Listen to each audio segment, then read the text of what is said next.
तो quantum science के माध्यम से हम ये जान सकते हैं कि जो real root cause of imbalance है वो कहाँ पर है। तो एक हमारी फिजिकल बॉडी हो गई, हाँ। दूसरी हमारी एक मेंटल बॉडी हो गई, राइट। तीसरी आप बात कर रहे हैं एक स्पिरिचुअल बॉडी की। हाँ, कुछ हद तक आप ठीक हैं। फीलिंग आई कि यार अच्छा नहीं लग रहा है ना, मुझे फीलिंग आई कि मुझे अच्छा लग रहा है, ठीक है।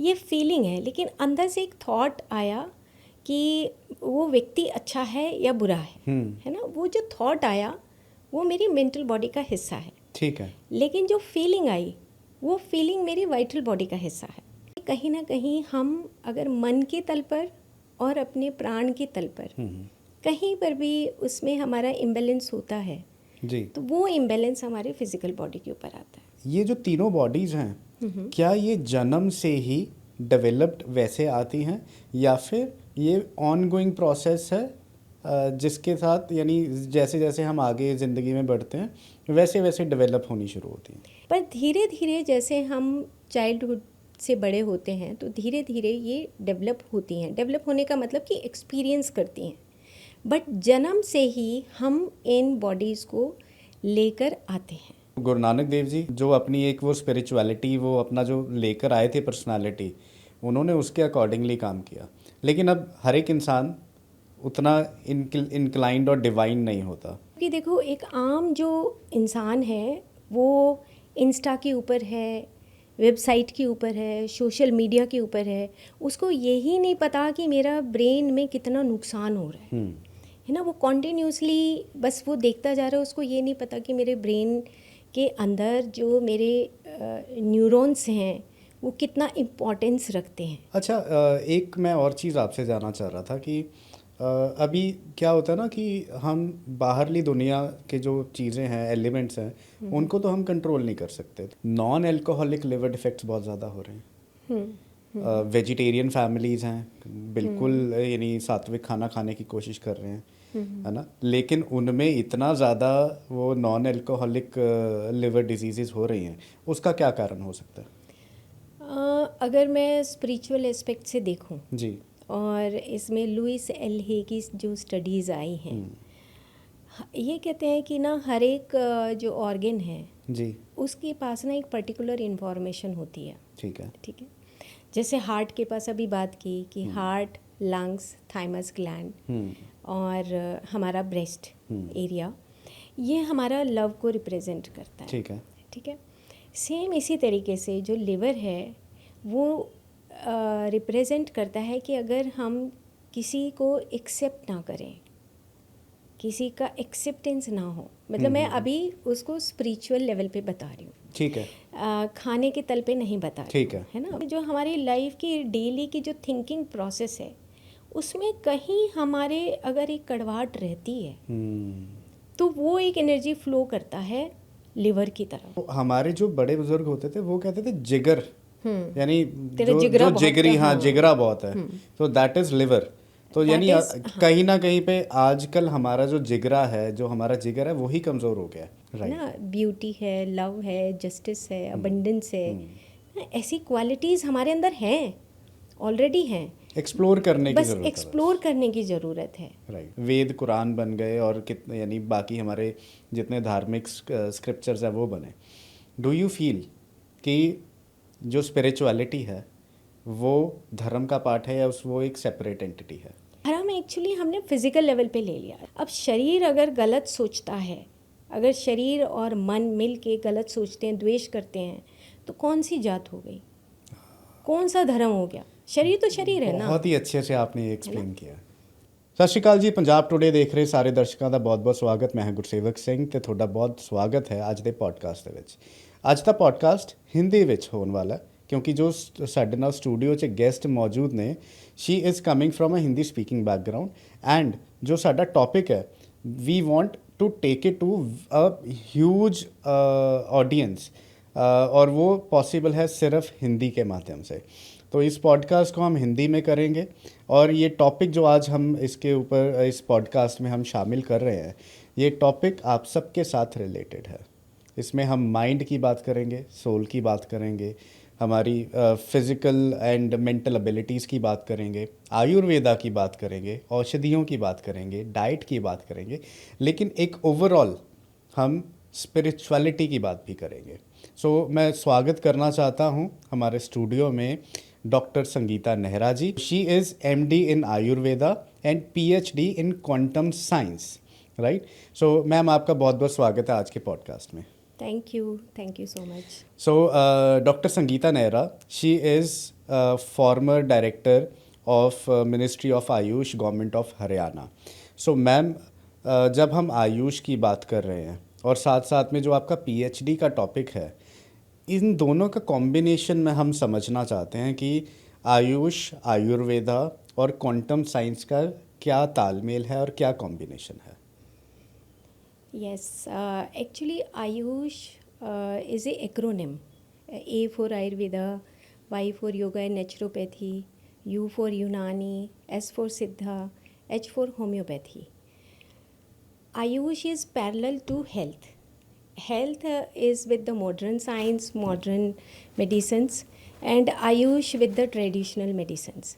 And along with this, जो quantum science है वो है हमारा, जो हमारी फिज़िकल बॉडी है, वाइटल बॉडी है, मेंटल बॉडी है, सुपरा मेंटल बॉडी है, ब्लिस बॉडी है, उसके ऊपर जो वर्क होता है, उसके ऊपर का पूरा साइंस कि जो सटल बॉडीज़ हैं वो कैसे काम करती हैं। जैसे मान लो कि मन में कोई विचार आते हैं, है ना, मान लो कोई कुछ इंसाइट्स आती हैं एकदम से, तो उसके ऊपर जो हमारी वर्किंग है वो हमारी क्वांटम साइंस से रिलेटेड है।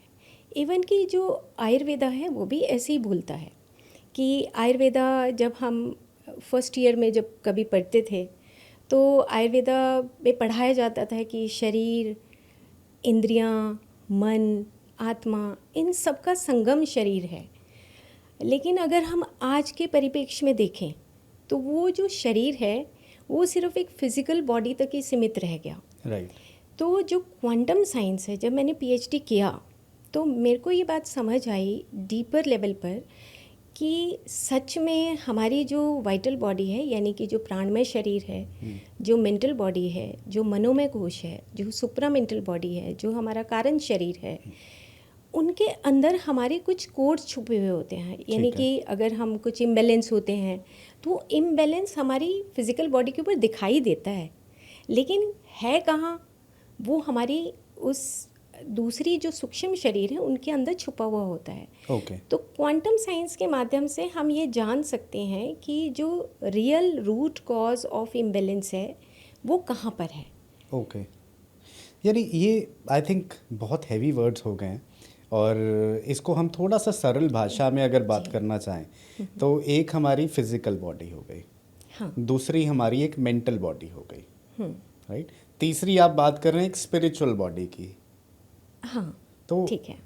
अब इसमें आप कह रहे हैं कि जो क्वांटम साइंस है ये हमारी मेंटल बॉडी के ऊपर वर्क करता है कि यानी जो डिस्ट्रेस आ रहा है हमारी, चाहे डेली वर्किंग से, हमारे ऑरा से, हमारे सराउंडिंग से, या फिर कोई यानी लगा लीजिए कोई ना कोई चीज़ जो हमें हॉन्ट कर रही है या इफ़ेक्ट कर रही है हमारे डे टू डे लाइफ में, उसके कारण जो बदलाव आ रहे हैं वो ज़्यादा इफ़ेक्ट डालते हैं एक इंसान की वेलबींग के ऊपर, उसकी लाइफ के ऊपर। एम आई राइट? हाँ, कुछ हद तक आप ठीक हैं। क्वांटम साइंस का जो वर्क है पूरा, वो जैसे आपने कहा कि फिज़िकल बॉडी है, सेकेंड जो बॉडी होती है उसको बोलते हैं वाइटल बॉडी, वाइटलिटी, यानी कि हमारा ब्रेथ, ठीक है, हमारी फीलिंग्स। ओके। हमारी फीलिंग्स बिल्कुल अलग होती हैं और हमारा जो थिंकिंग है, थॉट्स है, वो बिल्कुल अलग है। यानी कि feelings and thinking, okay, feelings relates with the vital body and thinking, thoughts relates with the mental body. Okay. तो जैसे मान लो कि अब मुझे फील हुआ, कोई आया तो मुझे फीलिंग आई कि यार अच्छा नहीं लग रहा, है ना, मुझे फीलिंग आई कि मुझे अच्छा लग रहा है, ठीक है, ये फीलिंग है। लेकिन अंदर से एक थॉट आया कि वो व्यक्ति अच्छा है या बुरा है ना, वो जो थॉट आया वो मेरी मेंटल बॉडी का हिस्सा है, ठीक है। लेकिन जो फीलिंग आई वो फीलिंग मेरी वाइटल बॉडी का हिस्सा है। तो फर्स्ट इज़ फिजिकल, ठीक है, second is vital, right, third is mental okay, and fourth is supramental. Fourth है सुप्रामेंटल। सुप्रामेंटल क्या होता है? सुप्रामेंटल मीन्स जो इंटेलेक्ट है, जो हमारे पास, जो हम ट्रेट्स बाय बर्थ लेके आते हैं। ओके, जैसे ट्रेट्स का मतलब ये हुआ कि मान लो कि मैं बहुत दानी हूँ, है ना, तो मैं अगर दान करती हूँ, जैसे मान लो कोई आया मेरे घर में और मैंने कुछ उसको दे दिया, कोई भी आता है ना, या गेस्ट आते हैं तो मैं बहुत अच्छे तरीके से उसको खाना खिलाती हूँ। कोई गेस्ट आता है तो मुझे लगता है कि यार 2 सब्जियां होनी चाहिए। ठीक है। ये जो अंदर की हमारी पोटेंशियलिटी है, जो क्वालिटी है, वो हमारी सुप्रामेंटल बॉडी से रिलेटेड होती है, यानी कि द कॉजल फैक्टर, यानी कि हमारे जो गुण हैं वो हमारे सुप्रामेंटल बॉडी में होते हैं। उसको हम क्वांटम लैंग्वेज में बोलते हैं आर्कीटाइपल क्वालिटीज़। ओके, आर्कीटाइप्स होता है कि आप लव करते हो, आपके पास अबंडेंस में अगर आपके पास पैसा है जी, और आप उसको सही तरीके से बांटते हो, ठीक है ना। आप justice is also the archetypal quality, कि आप जजमेंट करे बगैर आप दूसरों के साथ बिहेव करते हो। तो ये हमारी सुप्रामेंटल जो बॉडी है उसके अंदर ये ट्रेट्स, ये गुण छुपे हुए होते हैं। लेकिन मान लो कि अगर बचपन में हम बच्चों को कहें कि नहीं नहीं तुम्हें किसी को कुछ नहीं देना, है ना, तो उसकी वो जो क्वालिटी है वो हार्म होती है। ठीक है, तो वो रियल पर्सनैलिटी उसकी डेवलप नहीं हो पाती। तो सुप्रामेंटल बॉडी क्वांटम साइंस में है कि हम काउंसलिंग के माध्यम से हम उस बॉडी को रीजनरेट, रीजुविनेट कर सकते हैं, रिक्रिएट कर सकते हैं, कि वो जो ट्रेट्स छुपे हुए थे हम उन ट्रेट्स को बाहर ला सकते हैं।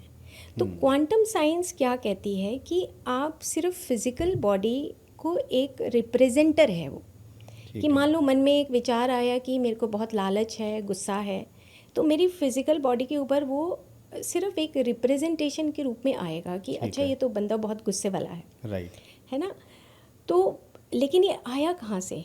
ये आया हमारी पीछे की जो बॉडीज़ हैं उसके अंदर से ये बात आई कि अच्छा वो गुस्से वाला है, तो गुस्से का जो रिप्रेजेंटेशन है वो फिजिकल बॉडी करती है। ठीक है। उसके साथ साथ जो फिजिकल बॉडी है उसमें तो हमारे सिस्टम्स हैं, ये तो मोटे तौर पे सब जानते हैं जी, कि एक हमारा डाइजेस्टिव सिस्टम है, सर्कुलेटरी सिस्टम है, नर्वस सिस्टम है, बहुत सारे सिस्टम्स फिजिकल बॉडी पे काम करते हैं। राइट, लेकिन उसके बैकग्राउंड में जो बॉडी काम करती है वो है हमारी वाइटल बॉडी, यानी कि हमारी वाइटलिटी। राइट, और क्वांटम साइंस रिलेट करती है कि आपकी वाइटल बॉडी के अंदर आपके ब्लूप्रिंट्स छुपे हुए होते हैं। ओके, और ब्लूप्रिंट्स का मतलब ये हुआ कि जैसे अगर हम पौधे का एक आसान से एग्जाम्पल से समझें कि एक मान लो एक पौधा है और उसकी पत्तियां जो बड़ी होती हैं फिर वो सूख जाती हैं, फिर वो गिर जाती हैं, उसके बाद फिर नई पत्तियां आती हैं। ठीक है। तो जो गिरा फिर उसकी कॉपी के फॉर्म में नई नई पत्तियां निकलती हैं। ठीक है। तो इसका मतलब उसका ब्लूप्रिंट ठीक है, ओके, है ना। सेम इसी तरीके से हमारी बॉडी में भी जो सेल्स हैं उसका एक लाइफ स्पैन होता है ना। उसके बाद वो सेल्स डेड होती हैं, फिर वो नई सेल्स आती हैं, फिर वो नई सेल्स वैसी आती हैं, लिवर की अपनी सेल्स हैं, पेनक्रियाज की अपनी सेल्स हैं, वो बार बार आती हैं, तो वो एक ब्लूप्रिंट डेवलप होता रहता है। मान लो कि अगर मेरी फीलिंग अच्छी नहीं है, अब हम वाइटल बॉडी को फीलिंग के साथ कनेक्ट करते हैं। मान लो कि मेरी फीलिंग मैं किसी से बहुत चिढ़ती हूँ, है ना, तो क्या मेरी वाइटल बॉडी के अंदर जो मेरा ब्लूप्रिंट है क्या वो मेरा ठीक रह पाएगा? ओके, वो मेरा ब्लूप्रिंट ठीक नहीं रह पाएगा। ठीक है। क्यों? क्योंकि मेरी उस थिंकिंग प्रोसेस में और मेरी फीलिंग में दोनों में कहीं ना कहीं इम्बैलेंस शुरू हो गया है। ओके, और ये जो इम्बैलेंस है ये मेरी फिजिकल बॉडी के ऊपर रिप्रेजेंट करता है। ओके, तो क्वांटम साइंस ये कहती है कि आप फिज़िकल बॉडी के ऊपर जो भी हमारी डिजीज़ या डिसऑर्डर्स या इम्बैलेंसेस आते हैं उसका जो राज है वो पीछे छुपा हुआ है आपकी वाइटल बॉडी के अंदर, आपकी मेंटल बॉडी के अंदर वो छुपा हुआ है, जहाँ से हमें खोजना है उस क्वांटम साइंस के माध्यम से कि हम किस तरह की थिंकिंग रखते हैं राइट, और किस तरह की फीलिंग रखते हैं। अगर हम ये पहचान लें तो जैसे कि बहुत कॉमन सा शब्द है कि disease, all disease are psychosomatic, okay, यानी कि साइकिक यानी कि मेंटल और फिजिकल के साथ कोरिलेशनशिप है। ठीक है। इसका मतलब ये हुआ कि कहीं ना कहीं हम अगर मन के तल पर और अपने प्राण के तल पर कहीं पर भी उसमें हमारा इम्बैलेंस होता है जी, तो वो इम्बैलेंस हमारे फिजिकल बॉडी के ऊपर आता है। राइट। अच्छा, इसमें एक थॉट अभी मेरे माइंड में जो आ रहा था कि ये जो development of all these bodies है, वाइटल बॉडी हो गया, मेंटल बॉडी हो गया, और आपने तीसरी एक और बोली थी सुप्रामेंटल, ये जो तीनों बॉडीज़ हैं, क्या ये जन्म से ही डेवलप्ड वैसे आती हैं या फिर ये ऑनगोइंग प्रोसेस है जिसके साथ, यानी जैसे जैसे हम आगे ज़िंदगी में बढ़ते हैं वैसे वैसे डेवलप होनी शुरू होती हैं? ये जन्म के साथ ही, जैसे हम इसको इस तरीके से समझें कि जैसे मान लो चेतना, कॉन्शियसनेस, जो फिफ्थ बॉडी है वो ब्लिस बॉडी है। ओके। पहले फिजिकल, फिर वाइटल, फिर मेंटल, फिर supramental and then bliss body. Bliss, okay. तो जो हम वेदों में और उपनिषद में हम पढ़ते हैं कि पंचमय कोश से ये शरीर बना है। ओके। ठीक है, तो पंचमय कोश का मतलब हो गया कि हमारी ये पांचों बॉडीज़ हमारे साथ होती हैं। ओके। पर धीरे धीरे जैसे हम चाइल्डहुड से बड़े होते हैं तो धीरे धीरे ये डेवलप होती हैं। डेवलप होने का मतलब कि एक्सपीरियंस करती हैं, बट जन्म से ही हम इन बॉडीज़ को लेकर आते हैं।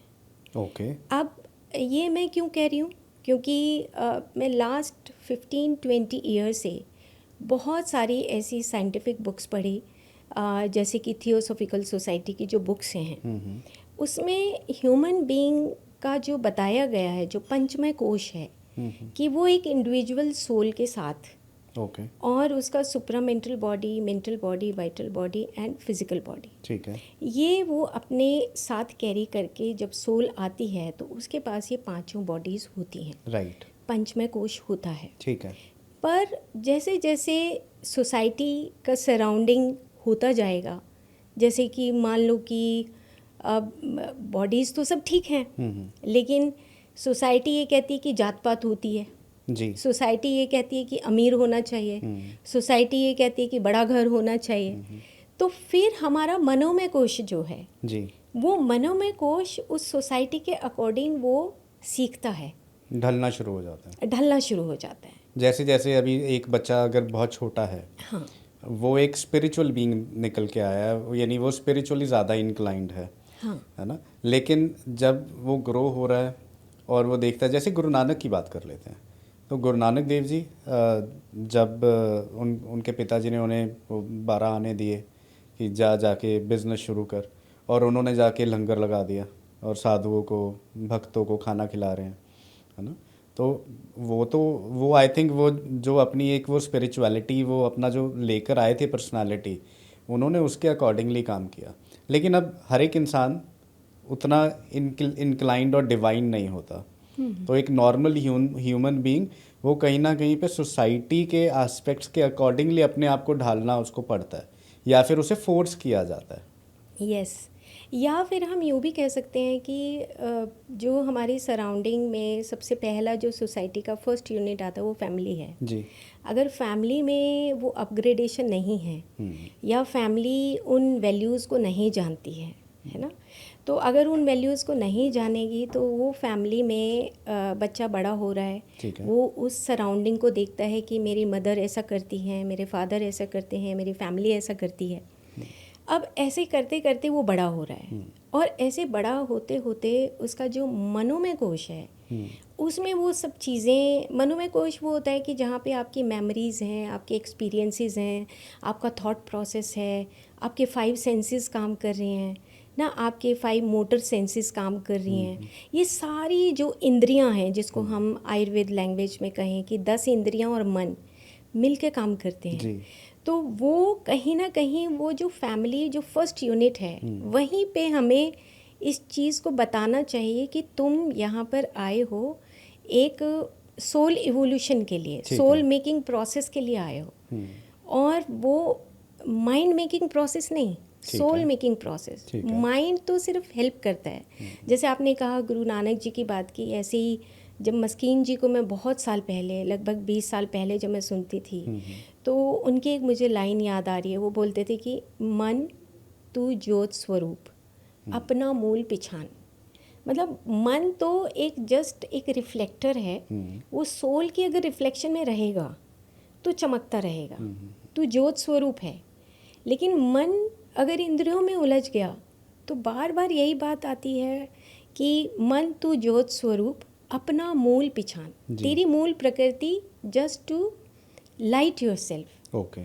तो वो जो चीज़ है वो कहीं हमारे मॉडर्न साइंस कहें, हम आयुर्वेदा की साइंस कहें, या हम होम्योपैथी की साइंस कहें, योगा नेचुरोपैथी की साइंस कहें, सब में ना एक फिजिकल लेवल पे ही अभी अपग्रेडिंग हो रहा है। ठीक है। लेकिन वो वाइटल लेवल पे, मेंटल लेवल पे अपग्रेडिंग नहीं है, और तभी इतनी सारी बीमारियां आ रही हैं। ओके। तो हाँ, इसके ऊपर आई थिंक ये डिस्कशन बहुत लंबी है, इसमें बहुत सारे एस्पेक्ट्स हैं आई थिंक, जिसको यानी एक एक करके हमें एक्सप्लोर करना पड़ेगा। बट अगर इसका एक ओवरऑल देखा जाए, हाउ डज दिस स्टडी और यानी this field of science helps the evolution, वो कैसे यानी एक इंसान अपने आप को कैसे बेटर कर सकता है अपनी प्रेजेंट सिचुएशन से? मैं तो ये कहूँगी कि देखो, मतलब ह्यूमन बॉडी में ना सबसे जो इम्पॉर्टेंट पार्ट है वो है ब्रेन। ठीक है। और मुझे पिछले 5-6 सालों से ऐसे लगता है कि जब मैं पीएचडी कर रही थी और इवन कि आयुर्वेदा भी पढ़ती थी, जब भी मुझे ऐसा लगता है कि ना ब्रेन के बारे में सभी को जानना चाहिए, क्योंकि ब्रेन एक ऐसा सब्जेक्ट है कि जिसको हम मन से कनेक्ट करते हैं। और ब्रेन जो है एक ऐसा सब्जेक्ट है जिसको सबको जानना चाहिए। और ऐसे तो न्यूरो साइंटिस्ट बहुत वर्क कर रहे हैं इसके ऊपर, और बहुत सारी रिसर्चेस भी हुई हैं। क्योंकि देखो, एक आम जो इंसान है वो इंस्टा के ऊपर है, वेबसाइट के ऊपर है, सोशल मीडिया के ऊपर है, उसको यही नहीं पता कि मेरा ब्रेन में कितना नुकसान हो रहा है ना। वो कॉन्टिन्यूसली बस वो देखता जा रहा है, उसको ये नहीं पता कि मेरे ब्रेन के अंदर जो मेरे न्यूरॉन्स हैं वो कितना इम्पोर्टेंस रखते हैं। तो आज के जो यूथ हैं जी, या आज के जो वर्किंग क्लास है ना, या आज के जो बिजनेस पर्सन हैं, उनको ज़रूर से ज़रूर मैं तो ये कहूँगी कि ब्रेन के बारे में ये पता लग जाए कि ब्रेन का जो मिड ब्रेन है उसमें बहुत ड्यूअलिटी के करेक्टर आते हैं। okay. जैसे मान लो कि मन बहुत ड्यूअल होता है, ये करूँ या वो करूँ, ये कमीज पहनूँ या वो वाला कमीज पहनूँ, ये करूँ या वो करूँ, मतलब जो ड्यूअलिटी है वो एक माइंड का करेक्टर है। अब हम इंस्टा पे करते करते हमें पता ही नहीं लगता कि कितने मिनट बीत गए हैं जी, लेकिन उसका हमारे हेल्थ के ऊपर कितना बैड इफेक्ट आता है। तो हम कहीं ना कहीं जहाँ पे हमारा एक सोल एवोल्यूशन होना चाहिए था, उसकी जगह हम उन बाहर की उस सोशल मीडिया में बहुत ज़्यादा उलझ गए हैं, जिससे हमारे ब्रेन फैक्टर के ऊपर इफ़ेक्ट आता है। हमारे न्यूरॉन्स का एक सर्किट बनता है, नेगेटिव इमोशनल सर्किट्स बोलते हैं, कि नेगेटिव इमोशनल सर्किट्स अगर बनते रहेंगे तो हमें क्रॉनिक मेंटल डिसऑर्डर्स आ जाएंगे। ठीक है। तो आज के यूथ को ये समझने की ज़रूरत है कि वो जहाँ पे एक फ़िज़िकल लेवल पे जो वर्क कर रहा है उसके साथ साथ उसको अपनी वाइटलिटी के ऊपर काम करना चाहिए। ओके। वाइटलिटी का मतलब है कि आपकी खुद की अवेयरनेस, वाइटलिटी का मतलब है कि आपके पास वो एक शक्ति है जो काम करने वाली है, एक ऐसी शक्ति जिससे आप पावरफुल नज़र आते हैं, आप दिन भर काम करते हैं। अगर हमारी वही वाइटलिटी कहीं और कंज्यूम हो जाती है तो फिर हमें थकावट महसूस होती है, फिटीग महसूस होता है। अच्छा, इसमें जो एक वर्ड बहुत प्रोमिनेंटली आजकल यूज़ होता है, दैट इज़ ऑरा। तो ऑरा को वाइटलिटी के साथ कनेक्ट कर सकते हैं हम? हाँ, ऑरा होता है कि हमारी जो 5 बॉडीज़ की बात की जी, उसका पूरा रिफ्लेक्शन उस ऑरा में आता है। ठीक यानी है। कि आप सोचो कि एक कमरे में एक लाइट है, प्रकाश है जी, वो ऑरा की तरह काम करता है। तो आपकी 5 बॉडीज़ उसी के अंदर रिफ्लेक्ट हो रही हैं, जी, है ना, तो वो ऑरा हो गया। तो वाइटलिटी या वाइटल बॉडी का जो फर्स्ट लेयर है वो ऑरा का फर्स्ट लेयर हो गया, ओके। है ना। तो वो ऑरा का फर्स्ट लेयर है, और ऑरा हम उसको हम कहते हैं कि प्राणमय कोश और मनोमय कोश का संगम है, मान सकते हैं। ठीक है। अब ऑरा के ऊपर हम आजकल मशीन आ गई हैं कि जैसे जीडीवी कैमरा आ गया है, बायोफील्ड रीडर मशीन आ गई है, ऐसे ऐसे ऑरा फील्ड हम देख सकते हैं। मेरे पास भी एक बायोफील्ड सॉफ्टवेयर है। ये देख सकते हैं? ये देख सकते हैं हम। और उसमें हम यानी उसमें क्या दिखता क्या है कि यानी हाउ एक्टिव और प्रोमिनेंट दी ऑरा इज, या फिर क्या चीज़ पता लगती है? उसमें बायोफील्ड होता है कि बायो मीन्स बॉडी, ठीक फील्ड है। मतलब आपके सराउंडिंग का फील्ड। यानी कि जैसे मान लो कि एक जो कलर है, कलर बेस्ड स्टडीज़ हुई हैं। ठीक है। जैसे किरलियन फोटोग्राफी एक कलर बेस्ड स्टडीज़ करता है। ठीक है। और उसमें क्या होता है कि एक कलर के बेस के ऊपर स्टडी होती है कि जैसे मान लो आपका ग्रे कलर आ रहा है सराउंडिंग में, ऑरा में, कहीं कहीं पूरा जब ऑरा स्कैन करते हैं तो कहीं कहीं हाथ के पास से ऑरा बहुत कम आ रही है, कहीं पैर के पास से कम आ रही है। इट मीन्स कि हमारी वाइटल बॉडी या मेंटल बॉडी के अंदर कहीं डिसऑर्डर या इम्बैलेंस हो रहा है। ब्लॉकेज भी कह सकते हैं? ब्लॉकेज बोल सकते हैं, बिल्कुल ब्लॉकेजेस बोल सकते हैं। ये तो मैं तो अपना करवाना चाहूँगा सबसे पहले। तो बिल्कुल हम बायोफील्ड सॉफ्टवेयर भी है और जीडीवी भी मेरे पास है। तो हम दोनों मशीनों से ये देखते हैं कि उस पर्सन का ऑरा का ऑरिक फील्ड कैसा है, और उसको हम यूज़ करते हैं प्रिवेंटिव केयर के लिए। यानी कि प्रिवेंटिव केयर का मतलब कि जो बीमारी आती है वो पहले मेंटल बॉडी के ऊपर और वाइटल बॉडी के ऊपर आएगी, उसके बाद वो फिज़िकल के ऊपर आएगी। तो फिज़िकल के ऊपर आने से पहले हम उसकी ऑरा फील्ड की जांच कर सकते हैं, और उस जांच के माध्यम से हम ये पता कर सकते हैं कि कहाँ पर आपके जॉइंट्स में या आपके लिवर में या आपके पेनक्रियाज में या कहाँ पर आपको वो एक इम्बैलेंस हो रहा है। ओके। तो अब अगर हम ऑरा की बात ही कर रहे हैं जी। तो आप ये सोचिए कि हर एक जो कोशिका है, हर एक जो ऑर्गन है, उसकी अपनी एक फिज़िकल बॉडी है। जैसे हम लिवर, उसकी एक वाइटल बॉडी भी है, उसकी मेंटल बॉडी भी है, और उसकी सुप्रामेंटल बॉडी भी है ना, और उसकी ब्लिस बॉडी भी है जिसको हम कॉन्शियसनेस बोलते हैं। कहते हैं। तो ये सारी बॉडीज़ जो है ना वो छोटे मतलब सटल लेवल पे हैं। यही क्वांटम साइंस है। राइट। कि अगर मान लो लिवर डिसऑर्डर हो रहा है तो हम ये देख सकते हैं कि उसकी ऑरिक फील्ड में कहीं ब्लॉकेजेस हैं, या डिफॉर्मिटी आ रही है, या डिसऑर्डर आ रहा है। तो उसको फिर करेक्ट कैसे किया जाएगा? अभी ये चलो आपने कहा कि ये इसको फाइंड आउट किया जा सकता है। हाँ। राइट। हमारी जितनी बाकी 4-5 बॉडीज़ हैं उसको हम क्वांटम साइंस के माध्यम से we can find it out कि ब्लॉकेज है, but now how can we correct it? हाँ, ये जैसे वाइटल बॉडी की बात की जी। तो सबसे पहले जब मैं थियोसॉफिकल सोसाइटी की बुक्स पढ़ रही थी बहुत साल पहले, तो उसमें कुछ बॉडीज़ हैं, जैसे एस्ट्रल बॉडी एक बुक है, ईथरिक डबल एक बुक है, फिजिकल बॉडी एक बुक है, ऐसे मेंटल बॉडी एक बुक है, सुपरा मेंटल बॉडी बुक है, और ऐसे ऑर्थर पॉल की ये बुक लिखी हुई हैं, और HP बेलेवेट्स्की, कार्लोस कैस्टेनेडा, ऐसे एनी बेसेंट, बहुत सारी बुक्स के माध्यम से मैंने ये देखा कि जो वाइटल बॉडी है, जो हमारी ईथरिक डबल है, ईथरिक डबल का मतलब जैसा आप अंदर से सोचते हैं वैसा ही बाहर रिफ्लेक्ट होता है। तो अगर मान लो मेरी थिंकिंग प्रोसेस अच्छी नहीं है, मान लो मेरी फीलिंग प्रोसेस अच्छी नहीं है, तो मेरी वाइटल बॉडी के अंदर जो ब्लूप्रिंट्स बनते हैं वो डिफेक्टिव बनने शुरू हो जाएंगे, डिफेक्ट्स आना शुरू हो जाए। यानी कि जो ब्लूप्रिंट, जो मैंने एग्जांपल दिया था कि एक पत्ती टूटती है तो सेम वैसी पत्ती आती है ना। यहाँ पे मैं आपको एक चीज़ ऐड ऑन करना चाहूँगा। जो लोग बहुत ज़्यादा ओवर थिंक करते हैं या बहुत ज़्यादा थिंक करते हैं, ओवर थिंक की बात ही नहीं कर रहा, है ना, वो इतना ज़्यादा थॉट प्रोसेस उनका यानी एक्टिवली वर्क कर रहा होता है, एक ही चीज़ को 10 बारी 15 बारी 20 बारी सेम चीज़ को दोहराते हैं अपने ब्रेन के अंदर, है ना, जिससे वो हर एक आस्पेक्ट को जानना चाहते हैं।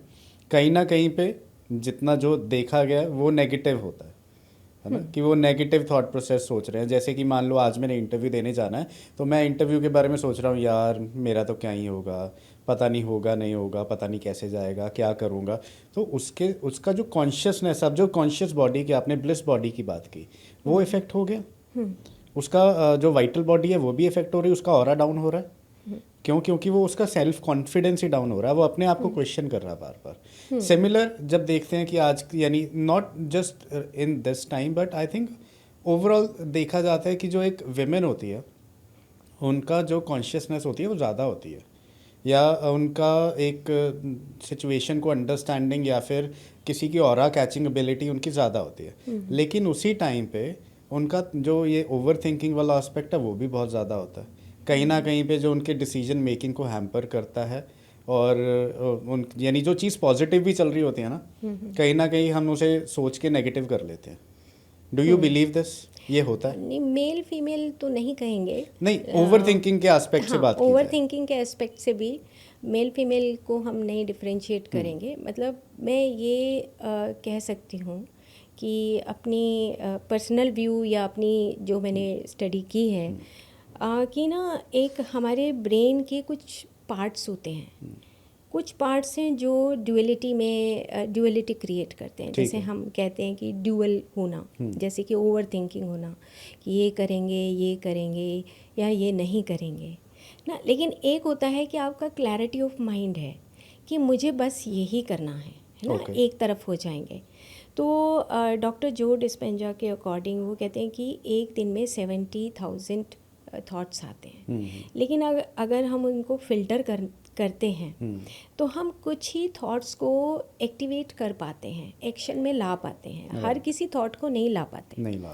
इसका मतलब ये है कि जो ओवर थिंकिंग या थिंकिंग प्रोसेस जो बार बार हम करते हैं उसकी ना कुछ हमारे ब्रेन के अंदर सर्किट्स डेवलप होते हैं। वो सर्किट डेवलप होते रहेंगे कि वो मान लो उसको बोलते हैं हम कंडीशनिंग ऑफ थॉट्स बोलते हैं। कंडीशनिंग ऑफ थॉट्स हो गया कि मान लो कोई व्यक्ति आता है और हमने एक अपने मन में बना लिया कि वो तो अच्छा ही नहीं है ना, वो कंडीशनिंग हो गई कि अच्छा नहीं है। हो सकता है वो अच्छा भी हो जाए, अगले पल वो अच्छा हो सकता है, अगले दिन अच्छा हो सकता है, लेकिन हमारी कंडीशनिंग ऑफ थॉट्स हो गई कि नहीं वो अच्छा नहीं है और एक वो सर्किट बन गया। ठीक है। अब वो सर्किट बना रहेगा और वो ही हमारा थॉट प्रोसेस जो है, बार बार हमारा थॉट आता रहेगा, बार बार आएगा, थॉट्स आएगा, तो वो इतनी बार वो थॉट्स आएंगे, कंडीशनिंग हो जाएगी उसी थॉट की। सेम इसी तरीके से अगर हम घर में भी कोई काम करते हैं, जैसे अभी आप बोल रहे थे कि बहुत सारे थॉट आते हैं, थॉट वहीं पे आते हैं जहाँ पे ड्यूअलिटी क्रिएट होती है। अगर अच्छा, मैं क्या यहाँ पे एक रियल लाइफ एक्सपीरियंस यहाँ पे ऐड ऑन कर सकता हूँ। मेरी एक दोस्त है, professionally she is very strong, emotionally she is very strong, but कहीं ना कहीं पे यानी एक ना उसका पास्ट एक्सपीरियंसेस की वजह से फियर पैदा हो गया टुवर्ड्स रिलेशनशिप। ठीक है। अभी तक she was thinking of not getting married at all. ठीक है। और लेकिन कहीं ना कहीं पे she also wants to date, wants to explore that part of life. अभी कोई एक ऐसा इंसान उसकी ज़िंदगी में आता है जो काफ़ी सही है, यानी अब हर एक इंसान तो परफेक्ट नहीं होता, राइट, लेकिन हर रोज़ कोई ना कोई ऐसा थॉट प्रोसेस उसे ट्रिगर कर देता है just because of her past experiences या फिर ओवर थिंकिंग एस्पेक्ट की वजह से, जिसके कारण उसके मन के अंदर डाउट पैदा होने लग जाता है। शी स्टार्ट्स क्वेश्चनिंग कि क्या ये सही रहेगा, अगर ये नहीं वर्कआउट किया तो क्या होगा, अगर उसके घर वाले नहीं माने तो क्या होगा, अगर सोसाइटी नहीं मानी तो क्या होगा। नाउ शी इज़ ऑल्सो ब्राह्मण, तो उसकी कंडीशनिंग जो हुई है, यानी उसको सबसे पहला एस्पेक्ट ये आ जाता है कि नहीं यार वो ब्राह्मण नहीं है ना, तो सबसे पहले तो जजमेंटल खुद ही हो रहा है इंसान। और यानी ये मैं एग्जाम्पल इसलिए लेना चाह रहा हूँ क्योंकि बहुत सारे लोग ना ये सेम चीज़ से गुजरते हैं, कहीं ना कहीं पे मैं भी गुजरा हूँ। यानी एक अपना थॉट प्रोसेस बना लिया, एक अपना फ्रेमवर्क बना लिया, उस फ्रेमवर्क के ऊपर काम कर रहे हैं कि मेरे लिए ये सूट करता है, या मैं तो ऐसे ही सोचता हूँ, या मैं तो ऐसा ही हूँ। तो क्या ये सही है? क्या इसे करेक्ट किया जा सकता है? क्या इसका इम्पैक्ट, नेगेटिव इम्पैक्ट होगा हमारे ऊपर? जैसे अब इसको अगर हम कनेक्ट करें आज के टाइम पे, मैनिफेस्टेशन बहुत ज़्यादा लोग बिलीव करने लगे। डू यू बिलीव दैट वो ये मैनिफेस्टेशन में पॉजिटिव और नेगेटिव जो हैं ये काम करते हैं? बिल्कुल काम करते हैं। जैसे मान लो हम नेगेटिव ही सोचते रहेंगे तो आपका जो एक फिज़िकल बॉडी है उसके सराउंडिंग में आपकी वाइटल बॉडी है। ठीक है। जो हमें दिखाई नहीं दे रही है। Right. हमें फीलिंग्स दिखती नहीं, हमें थॉट्स दिखते नहीं, लेकिन वो है कहाँ? वो हमारी फिजिकल बॉडी के जो सराउंडिंग में वाइटल बॉडी है। ओके। है ना? मैं यहाँ से दूसरे कमरे में जाती हूँ तो मैं फिजिकली नहीं जा रही हूँ, नहीं जा रहे। मैं अपनी वाइटल बॉडी को भी साथ लेकर जा रही हूँ। ओके। मैं अपनी मेंटल बॉडी को भी साथ लेके जा रही हूँ, मैं अपनी सुपरा मेंटल बॉडी को भी साथ लेके जा रही हूँ। तो जो हमारी मेंटल बॉडी है और हमारा मन है, मन और ब्रेन, उसका कनेक्शन है कि वो अगर उस नेगेटिव एस्पेक्ट में पड़ता है। पहली बात तो ये है कि जो आपने एग्जाम्पल दिया उसको मैं ये बताऊं कि जो आपने एग्जाम्पल दिया है कि बार बार वो थॉट प्रोसेस आता है, पता नहीं वो ठीक है या नहीं है, पास्ट एक्सपीरियंसेस के अकॉर्डिंग, तो ये उसके मेंटल बॉडी का पार्ट है, यानी कि माइंड का पार्ट है ना। माइंड के पार्ट से ऊपर एक सुपरा मेंटल बॉडी है जिसको हम इंटेलेक्ट या कॉजल बॉडी बोलते हैं। ठीक है। जहाँ पे आपके आर्कीटाइपल क्वालिटीज़ छुपी हुई हैं। ठीक है। अगर हम बहुत छोटे एक्सपेक्ट में देखें कि मतलब सिर्फ मेंटल बॉडी का एक टनल देखें, तो बस उस टनल से बाहर जब बाहर की चीज़ों को देखते हैं कि yes I am not conditioned person, I am a creative person. Okay. तो जब हम सुपरा मेंटल बॉडी और ब्लिस बॉडी को देखते हैं तो हम अपनी आप को एक्सपैंड करके देखते हैं। तो जब आप एक्सपैंड करके देखते हो तब आपको वो चीज़ बहुत छोटी नज़र आती है कि अरे ये कुछ भी नहीं है ना मेंटल बॉडी का। जैसे एग्जाम्पल देते हैं कि जैसे मान लो आप एक पहाड़ के नीचे एक सड़क है, पहाड़ के साइड में आप वहाँ पे खड़े होके तो कुछ चीज़ें ही देख पाते हो, लेकिन अगर पहाड़ के टॉप पे आप खड़े हो तो आप सब चीज़ें सराउंडिंग में देख लेते हो। व्यू पॉइंट ही चेंज हो जाता है। व्यू पॉइंट चेंज हो जाता है क्योंकि इतने बड़े इस ब्रह्मांड में आप उस मेंटल बॉडी के उसमें मत उलझो, आप मेंटल बॉडी से बाहर आकर काम कर सकते हैं, है ना। तो मेंटल बॉडी तो हमेशा एक पार्ट, एक उसका करेक्टरिस्टिक है माइंड का, ठीक है, टू क्रिएट ड्यूअलिटी। ओके। वो ड्यूअलिटी क्रिएट करता है, यानी वो करेगा ही करेगा, वो करेगा, वो आपको ऑप्शन देगा। हाँ, वो हर किसी को करेगा, okay. क्योंकि ब्रेन का पार्ट है, ब्रेन एंड माइंड का पार्ट है, नॉट ओनली ब्रेन। ब्रेन एक फिजिकल बॉडी का हिस्सा है और मन उसके साथ जुड़ के काम करता है। इनकी मन जो कहता है वो ब्रेन उसको इंटरप्रेट करता है, okay. है ना। तो वो जो है, जैसे मैं अभी कह रही थी कि हम जब दूसरे रूम में जाते हैं या मैं गाड़ी में भी बैठती हूँ चल के, तो मेरी फिज़िकल बॉडी नहीं जा रही है, जो मेरे सराउंडिंग में जो मेरा थॉट प्रोसेस है, जो मेरे व्यूज़ हैं, वो सब मेरे सराउंडिंग में आके सटल एनर्जी के रूप में जमा हो रहे हैं, जिसको हम ब्लूप्रिंट बोलेंगे वाइटल बॉडी में, जिसको हम मेमोरीज बोलेंगे मेंटल बॉडी में, ठीक है ना। तो वो जिसको हम बोलते हैं कि प्रवृत्तियाँ, ठीक है, हमारी वृत्तियाँ कैसी हैं, चित्त वृत्तियाँ कैसी हैं। तो वो चित्त की जो वृत्तियाँ हैं, जो मन वृत्तियाँ बार बार उसको कंडीशनड कर देता है, तो वो भी हमारे सराउंडिंग में तो चलती हैं जी। मुझे इथरिक डबल पढ़ने से और मुझे रुडोल्फ स्टीनर की कुछ बुक्स हैं उसको पढ़ने से मुझे ये बात समझ आई कि जो भी आप किसी पर्टिकुलर मोमेंट में जो भी सोचते हो वो आपके सराउंडिंग में जमा होता है। ठीक है। और मैं अंदर से सोच रही हूँ, मान लो लालच, मैं अंदर से सोच रही हूँ नफ़रत, मैं अंदर से सोच रही हूँ किसी के बारे में बुरा, ठीक है ना, द्वेष कर रही हूँ जी, तो ऐसा नहीं है कि वो डिसअपियर हो जाएगा, ओके, वो मेरे सराउंडिंग में, मेरी मेंटल बॉडी में जमा होगा, लेकिन दिखता नहीं, दिखता है ना। दिखेगा कब? जब मेरे को कोई ना कोई क्रॉनिक डिसऑर्डर आ जाएगा, ओके, डिजीज़ आ जाएगी, नफ़रत अंदर, क्योंकि फिजिकल बॉडी पे तो हम अपना ब्लड देखते हैं, वेसल्स देखते हैं, जैसे ब्लॉकेजेस आप कह रहे हैं, लेकिन सटल बॉडीज़ बहुत बड़ा सब्जेक्ट है, बहुत बड़ा सब्जेक्ट। अब इसमें चलिए इसको ना थोड़ा सा कंक्लूड करने की कोशिश करते हैं। मैं एक चीज़ जो जानना चाहता हूँ कि आपने कोई पैटर्न्स देखे हैं इसमें कि कोई पर्टिकुलर चीज़ के कारण या कोई पर्टिकुलर बॉडी के इम्पैक्ट होने के कारण कोई पर्टिकुलर डिजीज़ हो रही है? So can we relate to this that, क्या उसका एक कोई पैटर्न डिफाइन हो पाए? मैं बताती हूँ आपको। मेरा एक पेपर, रिसर्च पेपर एक पब्लिश हुआ है, उसको एक ब्रेस्ट के पास एक सिस्ट था और वो सिस्ट का उसने मेडिसिन लिया, ठीक है, और अब वो सिस्ट का मेडिसिन ले लिया तो एक बार तो डिसअपियर हो गई सिस्ट, लेकिन वो फिर से सिस्ट आ गई, ठीक है, और उसको ये डाउट हुआ उस पेशेंट को कि कहीं ये कैंसर तो नहीं है ना, वो सिस्ट जो है वो आगे कैंसर में कन्वर्ट हो सकता है, तो एक फियर भी होता है।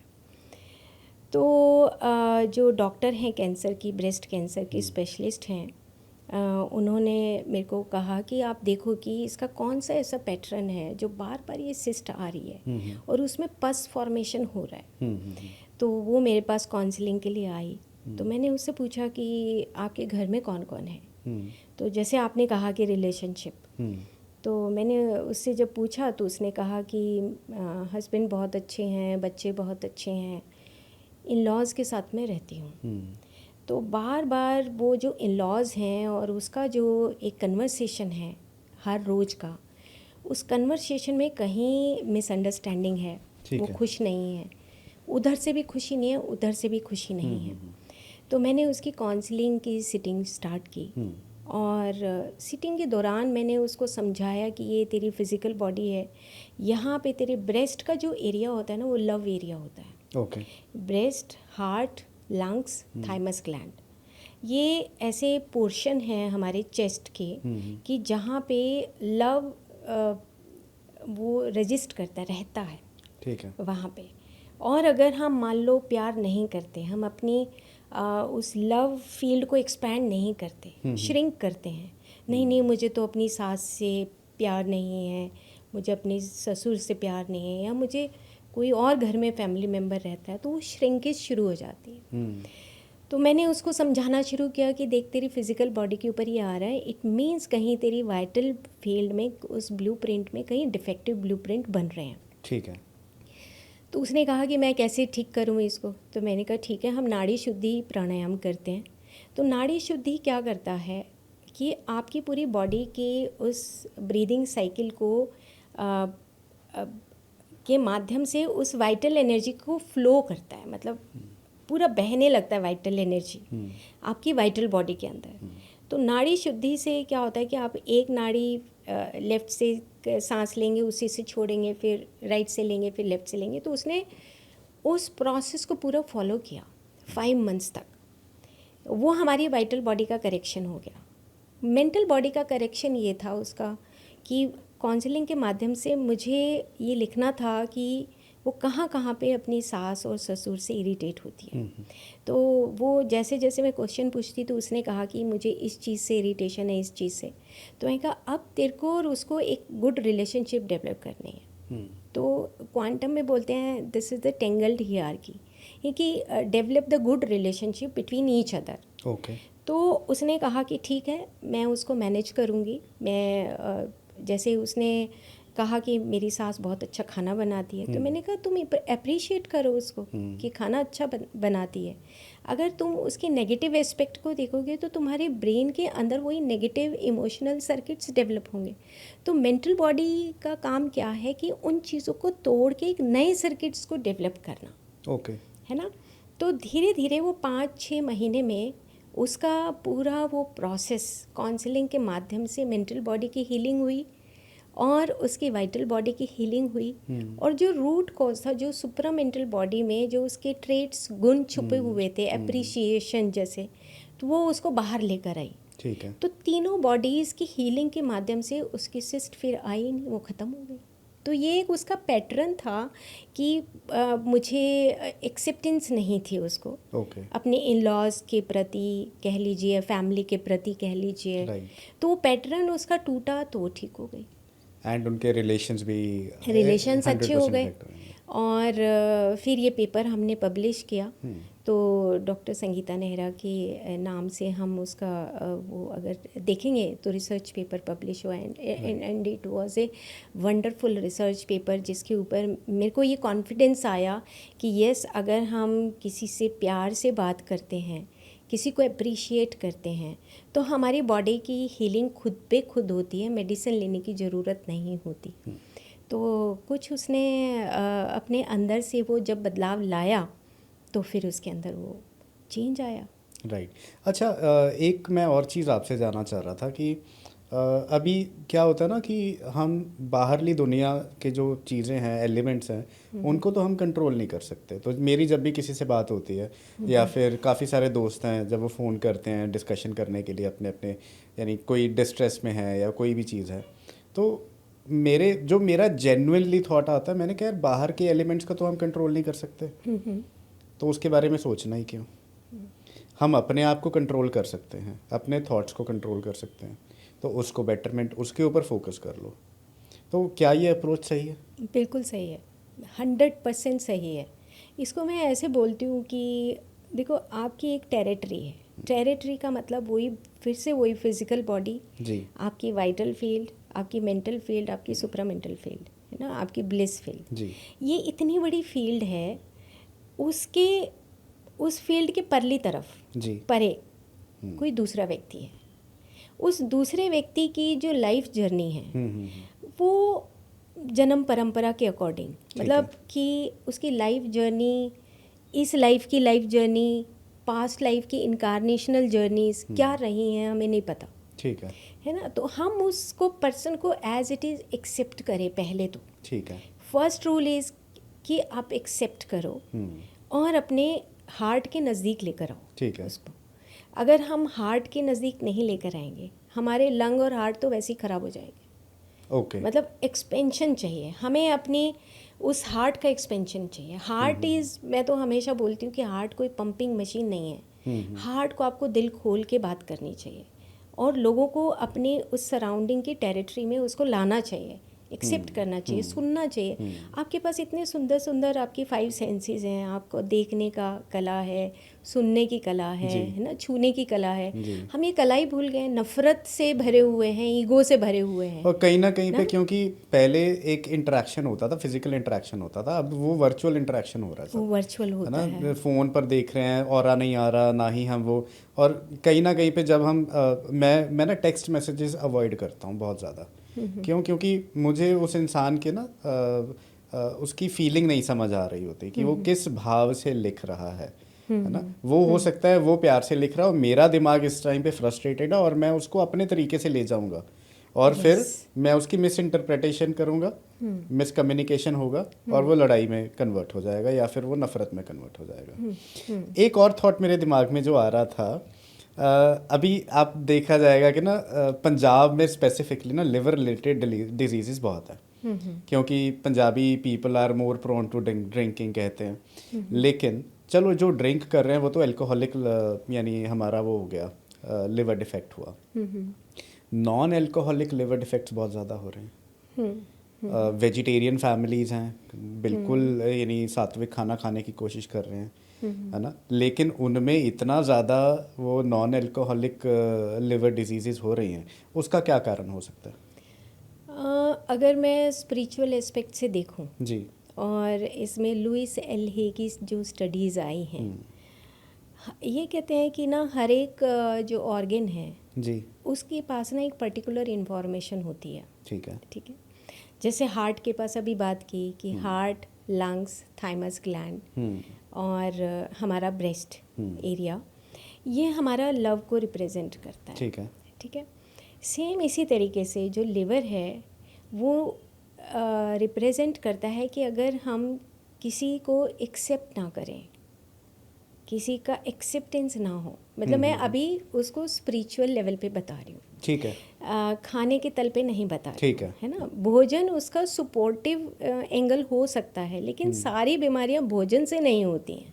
स्पिरिचुअल एंगल ये है कि आपके मन के अंदर क्या चल रहा ठीक है। है ना। लिवर को हम ना आयुर्वेद के एंगल से बताती हूँ। लिवर को ना हम जो मेडिसिन देते हैं वो तिक्त द्रव्य देते हैं। तिक्त का मतलब कड़वे द्रव्य देते हैं, ओके, है ना। और पेनक्रियाज को हम कटु द्रव्य देते हैं। कटु होता है जैसे मिर्च जितना तीखा, ठीक। और लिवर होता है कि जैसे नीम जैसा कड़वा। ओके। ऐसी मेडिसिन हम देते हैं। जैसे कुटकी एक औषध है जिसको दिया जाता है, लिवर के लिए अच्छी मानी जाती है। ठीक है, इसका मतलब ये है कि कहीं जो हमारी लाइफ की कड़वाहट है, मैं अभी स्पिरिचुअल एंगल ही बता रही हूँ, जी, ठीक है, कि लाइफ की कड़वाहट, यानी कि मान लो कि मेरे को बहुत लाइफ में कड़वाहट है है ना, कि यार मैं अमीर होती तो कितना अच्छा होता, मैं बहुत बड़े ओहदे पे होती तो कितना अच्छा होता, या मैं बहुत पढ़ी लिखी होती तो कितना अच्छा होता। ऐसे मतलब एक लाइफ में होता है ना कि कड़वाहट रह जाती है कि यार ऐसा होता तो बड़ा अच्छा होता। अब उसकी जो एनर्जी फ्लो है, वो एनर्जी फ्लो हमारे उस एक पर्टिकुलर ऑर्गन को कैच करता है। जैसे एग्जाम्पल, हम कोई मूवी देख रहे हैं, सेक्सुअल मूवी देखते हैं, हमारी एनर्जी कहाँ फ्लो करेगी? हमारे नीचे के रिप्रोडक्टिव ऑर्गन में जाके फ्लो करेगी, क्योंकि वो एनर्जी बह रही है। मॉलिक्यूल्स को नहीं पता होता कि हम कहाँ जा रहे हैं, लेकिन हमारी एनर्जी फ्लो होती है। सेम इसी तरीके से अगर हम कोई क्राइम देखते हैं तो हमारे दिमाग का कुछ उथल पुथल हो जाता है, ये कैसे मरा, क्या मर्डर है, ये है वो है। सेम इसी तरीके से जो हमारी लाइफ की डेली की जो थिंकिंग प्रोसेस है, उसमें कहीं हमारे अगर एक कड़वाहट रहती है तो वो एक एनर्जी फ्लो करता है लिवर की तरफ। ये स्पिरिचुअल एंगल हो गया। दूसरा एंगल है कि हमारा फूड का जो एंगल है, जो फूड का एंगल है, उसमें ये बोलते हैं कि जैसे आप ओवर ईटिंग करते हैं, ठीक है। ओवर ईटिंग का मतलब ये हुआ कि हमने मान लो खानी थी 2 रोटी, खा ली 3 रोटी, ठीक है। अब 3 रोटी खाने से जो हमारी वाइटलिटी या जो एनर्जी जो कंज्यूम होनी चाहिए थी उस खाने को प्रोसेस, अच्छा प्रोसेस करने में, वो अच्छा प्रोसेस ही नहीं हुआ क्योंकि हमने 1 रोटी फालतू खाई है। ठीक है। और वो हमारी बॉडी में कहीं ना कहीं नुकसान करेगी, क्योंकि liver is the first gate to enter in the inferior vena के बाद, जहाँ से वो ब्लड के अंदर जाके वो जो भोजन का रस है वो मिलता है। ठीक है। अब लिवर एक बीच में एक फर्स्ट गेट है, डोर है, जहाँ से वो खाना जो है वो प्रोसेस होके फिर हमारे ब्लड के अंदर धीरे धीरे मिलता है, तब हार्ट में जाता है। अगर हमने ओवर ईटिंग कर ली या हमने बहुत ऑयली फूड खाया, और या हमने ओवर एक्सेसिव प्रोटीन खा लिया, जैसे प्रोटीन पाउडर बहुत सारे लोग खाते हैं, तो लिवर उसको एडजस्ट नहीं कर पाता। ओके। तो लिवर का एक अपना एक क्वालिटी है कि वो बहुत हल्का खाना पसंद करता है। ओके। अब आप अगर चावल और दाल खा रहे हैं तो खुश होएगा, राइट। लेकिन अगर हम पूरा कटोरी भर के दाल खा रहे हैं और फिर हम 4-4 रोटियां खा रहे हैं तो लिवर की एक्सेप्टेंस नहीं होती। ओके। तो वो लिवर का धीरे धीरे वो लिवर जो है वो क्रॉनिक लिवर डिसऑर्डर में चेंज होना शुरू हो जाता है। लेकिन इसके साथ मैं ये ज़रूर ऐड करूँगी कि हमारा मन के तल पे, क्योंकि लिवर अकेला फिजिकल बॉडी नहीं है, लिवर के चारों तरफ वाइटल फील्ड है, लिवर के चारों तरफ मेंटल फील्ड है, लिवर के चारों तरफ सुप्रामेंटल फील्ड भी है। तो वो जो कड़वाहट आ रही है कहीं, वो कड़वाहट हमारी सुप्रामेंटल बॉडी के अंदर जो ट्रेट्स होने चाहिए, यस एक्सेप्टेड है ना, वो चीज़ कहीं ना कहीं हमारी सुप्रामेंटल बॉडी, फिर मेंटल बॉडी, फिर वाइटल बॉडी, और फिर उसकी फिजिकल बॉडी, लिवर की फिजिकल बॉडी, उसमें वो डिफॉर्मिटी आते आते वो लिवर जो है वो डैमेज हो चुका होता है। हमारे जो बड़े बुजुर्ग होते थे वो कहते थे जिगर, यानी तेरा जो जिगरा जो बहुत जिगरी, है, हाँ, जिगरा बहुत है, तो दैट इज लिवर। तो यानी कहीं ना कहीं पे आजकल हमारा जो जिगरा है, जो हमारा जिगर है, वही कमज़ोर हो गया है। उसको वो यानी वो एक्सेप्टेंस नहीं है ना, वो कड़वाहट भरी हुई है। जैसे कटुता है, अब कटुता भी ऐसी ही है, पेनक्रियास को डैमेज करती है। अब कटुता ये है कि मैं उस पर्सन को एक आंख देख नहीं सकता, है ना, मतलब वो कटुता है कि भाई मुझे तो वो मेरे से ऊपर कैसे चला गया, ओके, है ना, जहाँ पे आपकी ईगो मतलब पलती है ना, मतलब ईगो पलती रहती है कि यार ये तो आई एम समथिंग, ठीक है ना। और अगर कोई मेरे से बड़ा अच्छा काम कर गया तो उसको बस ये टॉलरेट नहीं होगा कि ये मेरे से ऊपर कैसे निकल गया, ये मेरे से आगे कैसे निकल गया, है ना। तो वो जो एक कटुता डेवलप होती है धीरे धीरे, ये दिखती नहीं है। देखो ये जो बॉडीज़ है ना, जो क्वांटम साइंस, इसीलिए मुझे बहुत अच्छी लगती है कि वो ना दिखता नहीं, फिजिकल बॉडी के ऊपर दिखेगा नहीं, वो अंदर ही अंदर पल रहा होता है। राइट। तो ईगो भी ऐसे ही पलता जाता है, राइट, है ना। और वो ईगो ये पलता है, अगर उसने कुछ ऐसा किया तो देखा उसका तो इंसल्ट होना ही है, मतलब वो इंटरनली एक डेवलपमेंट होती है, वो हमें दिखाई नहीं देती, है ना। तो वो जो चीज़ है वो हमारे इस नाभि के चारों तरफ जितने ऑर्गन्स होते हैं उनमें इम्बैलेंस होता ही होता है। ये चाहे हम मॉडर्न साइंस थियोसॉफिकल सोसाइटी की साइंस को बोलें, चाहे हमारे वेदों की साइंस को बोलें, चाहे आयुर्वेदा साइंस को बोलें, और चाहे क्वांटम साइंस कहें, राइट, हमारी जो सटल बॉडीज़ हैं वो ज़्यादा पावरफुल होती हैं। ओके, ना, फिजिकल बॉडी तो सिर्फ और सिर्फ एक रिप्रेजेंटर है, रिप्रेजेंट करती है। भाई यूरिन में इन्फेक्शन आ गया, आपके ब्लड में ये इन्फेक्शन है, आपके ब्लड का इन्वेस्टिगेशन ये बता रहा है, लेकिन उसके पीछे का जो पूरा साइंस है, वो पीछे का जो साइंस है वो क्वांटम साइंस है, यानी कि जो वाइटल बॉडी है, मेंटल बॉडी है, सुपरा मेंटल बॉडी है, उसके ऊपर वर्क करना ज़रूरी है। राइट, आज के परिप्रेक्ष्य में मैं तो ये कहूँगी कि हर एक को, आयुर्वेदा डॉक्टर हो, होम्योपैथी डॉक्टर हो, नेचुरोपैथी डॉक्टर हो, योगा का डॉक्टर हो, इवन कि मॉडर्न डॉक्टर्स जैसे डॉक्टर ब्रूस लिप्टन ना, डॉक्टर जो डिस्पेंजा, ओके, इतने बड़े बड़े काम कर रहे हैं, वो इसी सटल लेवल के ऊपर काम कर रहे हैं। Even they are MBBS MD doctors, but they are working very good, इसी के ऊपर वर्किंग है। साथ साथ में मैं दर्शकों को ये भी बता देना चाहता हूँ कि डॉक्टर संगीता जी अभी इन्होंने क्वाइट रिसेंटली VRS लिया है from her job as director of ministry of AYUSH, government of Haryana.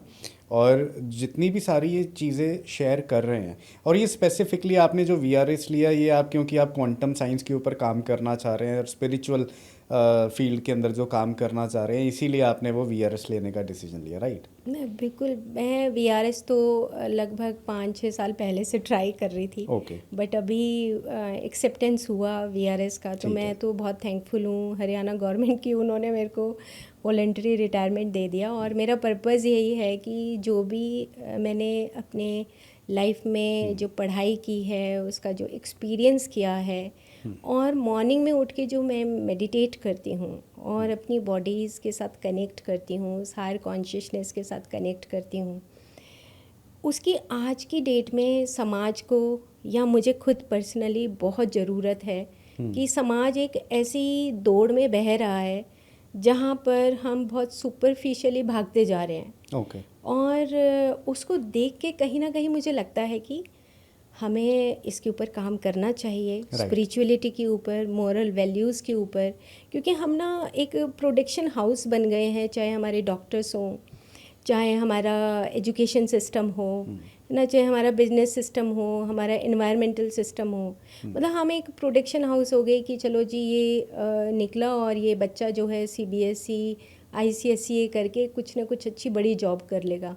But what are about the moral values, है ना, what about the archetypal qualities? किसी के पास प्यार है ही नहीं आज की डेट में, राइट, है ना। और अगर प्यार नहीं है तो ये जो सृष्टि है इसकी फॉर्मेशन हो ही नहीं सकती ना, क्योंकि कॉन्शियसनेस के सबसे नज़दीक अगर कुछ है तो वो है डिविनिटी ऑफ लव, है ना। वो ये फॉरेस्ट और ये सब ग्रह नक्षत्र उस डिविनिटी ऑफ लव से काम करते हैं, कॉन्शियसनेस से।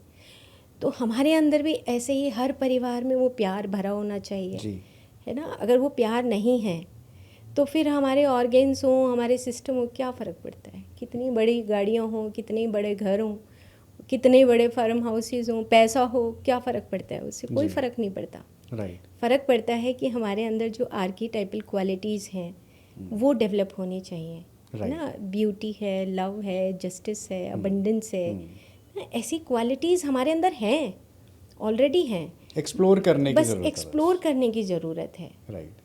अभी ये पॉडकास्ट के अंदर हमने यानी हम चाहते थे कि हम आयुर्वेदा के ऊपर भी बात करें, हम चाहते थे स्पिरिचुअलिटी के ऊपर भी थोड़ा सा एक्सप्लोर कर सके, लेकिन क्योंकि समय की सीमा एक है और इसीलिए ये पॉडकास्ट को हमें यहीं पर स्टॉप करना पड़ेगा। नेक्स्ट एपिसोड में हम कोशिश करेंगे to focus on all the rest topics.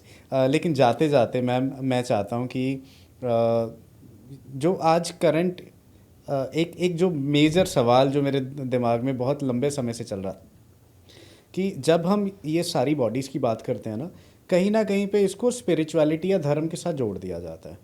तो डू यू थिंक दैट कि जो रिलीजन है, अब सनातन धर्म की ही बात करते हैं या किसी भी XYZ धर्म की बात कर ले, सिखिज़्म हो गया, क्रिश्चियनिटी हो गया, बुद्धिज़्म हो गया, यानी कहीं ना कहीं पे ये कॉन्शियसनेस के साथ ही डेवलप हुए हैं ये सभी रिलीजन्स, है ना। क्योंकि जिसके कॉन्शियस में जो चीज़ आई और जो चीज़ वो फेस कर रहे थे उससे बाहर निकलते हुए उन्होंने जो चीज़ें एक्सपीरियंस की वही एक्सपीरियंसेस ने वो एक पैटर्न सेट कर दिए, वेद कुरान बन गए और कितने यानी बाकी हमारे जितने धार्मिक स्क्रिप्चर्स हैं वो बने। डू यू फील कि जो स्पिरिचुअलिटी है वो धर्म का पार्ट है या उस वो एक सेपरेट एंटिटी है? स्पिरिचुअलिटी मतलब कि स्पिरिट, जी ओके। और स्पिरिट एक इंडिविजुअल जो स्पिरिट या सोल है वो एक ह्यूमन बीइंग से कनेक्टेड है। जी और हम यूनिवर्सल कॉन्शियसनेस जिसको कहें, यूनिवर्सल कॉन्शियसनेस होता है कि सब चीज़ें उसी में समाहित हैं। मतलब डॉक्टर अमित गोस्वामी जिनके साथ मैंने पीएचडी किया, वो कहते हैं कि the consciousness is the ground of all being, यानी कि चेतना कण कण में बसी हुई है। राइट जैसे कि आपने कहा कि सनातन की बात की, तो सनातन क्या है? जो सत्य है, जो मरे नहीं। ठीक है। अगर हम उसको पर्सन टू पर्सन उसकी एक्टिविटीज़ से कनेक्ट करें, तो अगर मेरे मन में ड्यूअलिटी है तो मैं सनातन बोलती रहूँ स्टेज के ऊपर, क्या फ़र्क पड़ता है? सनातन वो है जहाँ पे मैं एक भी काम करती हूँ वो सत्य है जो मरे ना, जी ठीक है ना। एक भी विचार जो सत्य है जो मरे नहीं। अगर मैं किसी को, मैं हमेशा एक एग्जांपल देती हूँ कि एक अगर बिस्किट रखा है ना, एक महंगा बिस्किट रखा है और कोई गरीब मेरे पास आता है, मैं उसको बिस्किट नहीं दे सकती। तो सनातन फिर काहे का सनातन? सनातन का मतलब है कि जो सत्य है जो मरता नहीं, ना इस युग में, ना सतयुग में, ना द्वापर में, ना त्रेता में, कभी मर ही नहीं सकता। वो कॉन्शियसनेस, वो चेतना, वो जिंदा है, वो सनातन होता है। लेकिन सनातन की बात करना अलग है और सनातन को निभाना अपने थॉट प्रोसेस में, अपने एक्शंस में निभाना, वो बिल्कुल एक अलग बात है ना। आपकी लिविंग में, लाइफस्टाइल में वो सनातन होना चाहिए। तो एक तो वो सनातन है। दूसरी बात ये है कि जो धर्म की बात करते हैं, धर्म भी यही बोलता है कि भाई एक बिस्किट पड़ा है, अगर आपने उसमें पार्शलिटी कर दी तो आप धर्म से परे हो गए। और हर धर्म, कोई भी धर्म हो, धर्म एक्चुअली हमने फिजिकल लेवल पे ले लिया। जैसे कि भगवत गीता का जो चौथा चैप्टर है उसमें एक 13वां श्लोक है, उसमें है कि ब्राह्मण, क्षत्रिय, वैश्य और शूद्र, उन्होंने कहा कि 4 वर्ण हैं। 4 वर्ण शरीर के नहीं हैं, 4 वर्ण कलर्स हैं। जो हमने वाइटल बॉडी और मेंटल बॉडी की बात की, कोई भी हो, कोई भी, एनीवन, हम किसी जात पात की बात नहीं करते, कोई पर्सन की बात करें, हम शरीर की बात करें। अब शरीर अगर गलत सोचता है, अगर शरीर और मन मिल के गलत सोचते हैं, द्वेष करते हैं, तो कौन सी जात हो गई, कौन सा धर्म हो गया? शरीर तो शरीर है ना। बहुत ही अच्छे से आपने एक्सप्लेन किया। तो कौन सी जात है वो? जी। जात तो कहीं एग्जिस्ट करती नहीं। पर क्या है कि अभी सराउंडिंग में जो हमारी सोसाइटी है, सोसाइटल माइंड बोलेंगे उसको, जो सोसाइटल माइंड है उसने जात पात, धर्म, ये कलर, कास्ट, क्रीड, ये सब पैदा कर दिया है। जबकि इसका कहीं कोई एग्जिस्टेंस नहीं है। जब सोल यहाँ से निकले के ऊपर ट्रेवल करती है, नो एग्जिस्टेंस। जी। तो spirituality is totally separate from all religions in the meaning of कि हम उस सोल लेवल को समझें कि हमारे अंदर जो यूनिवर्सल जो चेतना है, यूनिवर्सल जो कॉन्शियसनेस है, उसी की एक बूंद इंडिविजुअल कॉन्शियसनेस के रूप में हम काम कर रहे हैं। राइट। है ना। तो जब हमें ये पता लगेगा ना कि हम एक यूनिवर्सल कॉन्शियसनेस का हिस्सा हैं, तो फिर ईगो कहीं आती नहीं है ना। चेतना के रूप में हम काम करते हैं। और अगर हमने ड्युअलिटी कर दी, एक वर्क में भी ड्युअलिटी कर दी कि हमने किसी, मतलब एक गरीब आदमी को बिस्किट नहीं दिया अपने घर का, तो आप समझ लो ना सनातन है, ना ही वो पर्सन धर्म से जुड़ा हुआ है। तो धर्म का मतलब है कि you are following the path of truth. धर्म तो वही है, चाहे कोई भी हो। Very well put ma'am, and thank you so much for sharing your views, time देने के लिए हमें, और अपने विचार, अपनी नॉलेज, अपनी एक्सपर्टीज शेयर करने के लिए। ऐसे ही पॉडकास्ट और ऐसे गेस्ट हम आपके साथ रूबरू कराते रहेंगे, और आप देखते रहिए पंजाब टुडे। और this podcast is brought to you by Oxford school.